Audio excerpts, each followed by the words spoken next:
ബഹുമാന്യ പ്രേക്ഷകരെ, ഇന്നത്തെ എൻ്റെ പ്രഭാഷണ വിഷയം നമ്മുടെ അയൽരാജ്യമായ ബംഗ്ലാദേശിൻ്റെ പ്രധാനമന്ത്രിയായ ഷേഖ് ഹസീന രാജി സമർപ്പിച്ചിരിക്കുന്നു.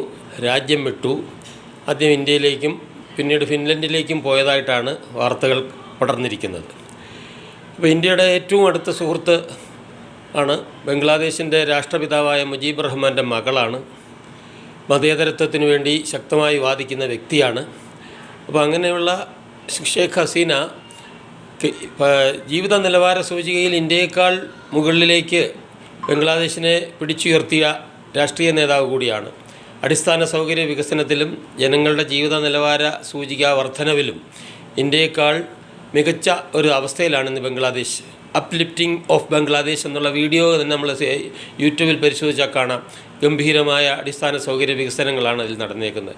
അപ്പോൾ അങ്ങനെ സാമ്പത്തികമായിട്ട് ഉന്നതിയിലോട്ട് പോവുകയും തൊഴിൽ പ്രശ്നങ്ങൾക്കൊക്കെ കാര്യമായ പരിഹാരമൊക്കെ ഉണ്ടാക്കിക്കൊണ്ടിരിക്കുകയും തൊഴിലില്ലായ്മ വർധനവിനെയൊക്കെ പരിധിവരെ തടയുകയൊക്കെ ചെയ്ത താരതമ്യേന മെച്ചപ്പെട്ടൊരു ഭരണ സംവിധാനമായിരുന്നു ബംഗ്ലാദേശിലേത്. ഇപ്പോൾ നിസ്സാരമായ ഒരു വിഷയത്തിൽ തട്ടിയാണ് അവർക്ക് രാജിവെക്കേണ്ടി വന്നിരിക്കുന്നത്. സംവരണത്തിൻ്റെ വിഷയം.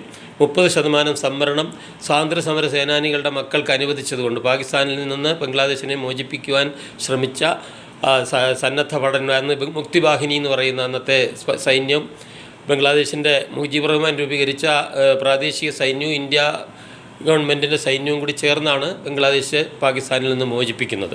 അപ്പോൾ അന്നത്തെ ആ മുക്തിവാഹിനിയുടെ അംഗങ്ങളായ ആളുകളുടെ പിൻഗാമികൾക്ക് മറ്റ് സ്വാതന്ത്ര്യ സമര സേനാനികൾക്കുമൊക്കെ ആയിട്ട് 30% സംവരണം അനുവദിച്ച വിഷയത്തിലാണ് ഇപ്പോൾ അവിടെ അവർക്കെതിരെ കലാപം പൊട്ടിപ്പുറപ്പെട്ടതും അത് രൂക്ഷമാവുകയും ക്രമസമാധാന പ്രശ്നമായി മാറുകയും ചെയ്തപ്പോഴാണ് ഇപ്പോൾ അവർക്ക് രാജ്യം വിടേണ്ടി വന്നത്.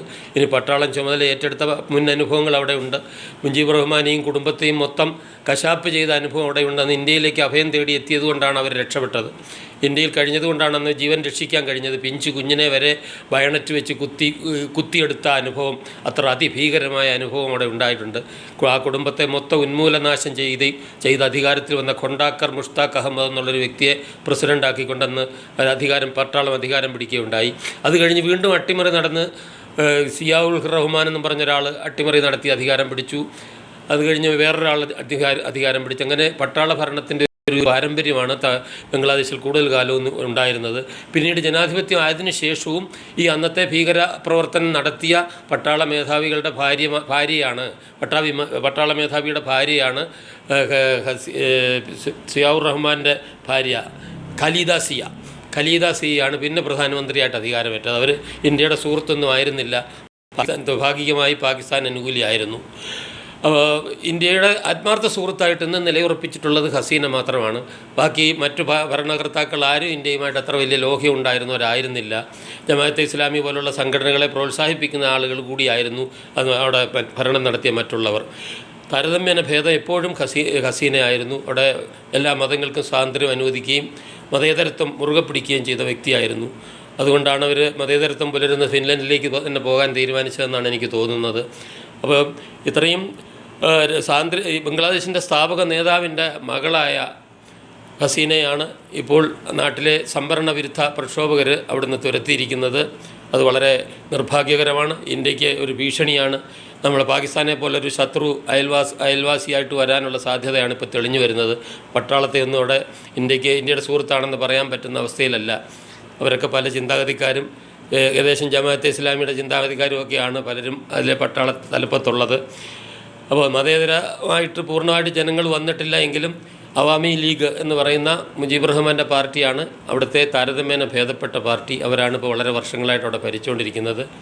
ഇപ്പോൾ മുജീബ് റഹ്മാൻ ഏകകക്ഷി ഭരണം പ്രഖ്യാപിച്ചതുകൊണ്ടാണ് പിന്നീട് അവിടെ പ്രശ്നങ്ങൾ ഉണ്ടാകുകയും കലാപങ്ങളൊക്കെ ഉണ്ടാകുകയൊക്കെ ചെയ്തത്.